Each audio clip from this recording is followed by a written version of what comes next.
बतख और मछली की कहानी। बताका और मछली की कहानी। एक समय की बात है, एक शांत और सुंदर झील के किनारे एक बतख रहा करती थी। वह रोज सुबह झील में तैरती, कीचड़ में अपने भोजन की तलाश करती और बड़े मजे से दिन बिताती। झील में ही एक छोटी सी मछली भी रहती थी। वह बहुत चंचल और चालाक थी। मछली को तैरना बहुत पसंद था और वह पूरे तालाब में झपाझप घूमती रहती। एक दिन बतख ने मछली से कहा, मुझे लगता है कि तैरने में मैं सबसे अच्छी हूँ। देखो, मैं कैसे पानी पर आराम से तैरती हूँ। मछली मुस्कुराई और बोली, तुम पानी के ऊपर तैरती हो और मैं पानी के नीचे। असली तैराक तो मैं हूँ। दोनों में तकरार हो गई कि कौन बेहतर तैराक है। बतख बोली, चलो एक दूसरे से तैरने की दौड़ लगाते हैं। मछली ने हाँ कर दी और दोनों ने एक पेड़ से शुरू होकर झील के दूसरी छोर तक की दौड़ तय की। जैसे ही शुरुआत हुई, बतख धीरे धीरे पानी के ऊपर तैरी, लेकिन मछली तो तेजी से पानी के नीचे नीचे भाग निकली।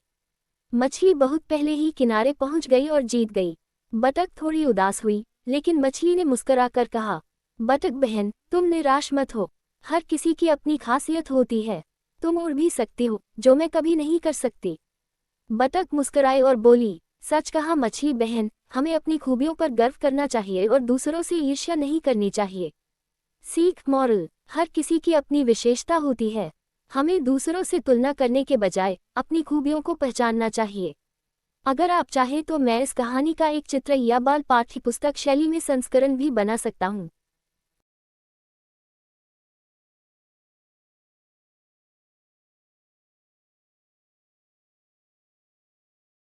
कंजूस और सोना। हिंदी नैतिक कहानी। एक गांव में एक बहुत ही कंजूस आदमी रहता था। वह बहुत अमीर था, लेकिन पैसे खर्च करने से डरता था। हर समय उसे यही चिंता रहती थी कि कहीं उसका धन खत्म न हो जाए। उसने अपने जीवन भर की कमाई से एक बड़ा सोने का टुकड़ा खरीदा और उसे अपने बगीचे में जमीन में गाड़ दिया। हर रोज वह वहां जाता, मिट्टी हटाता और सोने को देखकर फिर से उसे ढक देता। यह उसका रोज का नियम बन गया। एक दिन एक चोर ने उसे ऐसा करते हुए देख लिया। रात में चुपके से आकर चोर ने वह सोने का टुकड़ा चुरा लिया। अगली सुबह जब कंजूस व्यक्ति वहां पहुंचा और देखा कि सोना गायब है, तो वह जोर जोर से रोने और चिल्लाने लगा। पास से गुजर रहे एक बूढ़े व्यक्ति ने पूछा, क्या हुआ भाई? कंजूस बोला, मेरा सोना चला गया। मैं रोज उसे देखने आता था। बूढ़ा व्यक्ति हंसते हुए बोला, अगर तुम उसे सिर्फ देखने ही आते थे और कभी उसका उपयोग नहीं करते थे, तो तुम एक पत्थर को भी गाड़ सकते थे। वह भी तुम्हें उतना ही सुख देता।